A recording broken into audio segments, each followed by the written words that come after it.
আজ মাকে বললাম একটু মটন কষা করো না, মা খাই। তারপর মটন এনে ভালো করে ধুয়ে নেওয়া হলো। তারপর কড়াইতে তেল দিয়ে তার মধ্যে আলুগুলো হালকা লবণ দিয়ে ভেজে নেওয়া হলো। তারপর আর একটু তেল দিয়ে তার মধ্যে শুকনো লঙ্কা চিড়ে আর জিরে ও তেজপাতা দিয়ে নেড়ে চেড়ে তার মধ্যে কুচনো পেঁয়াজ দিয়ে সেটাকে লাল লাল করে ভেজে নিলাম।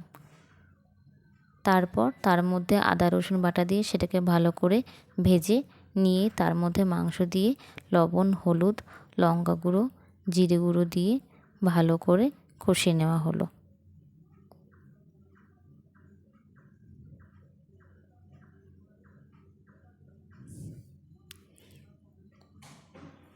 তারপর কষানো হয়ে গেলে তার মধ্যে গরম মশলা বাটা দিয়ে ভালো করে নেড়েচেড়ে নামিয়ে নেওয়া হলো।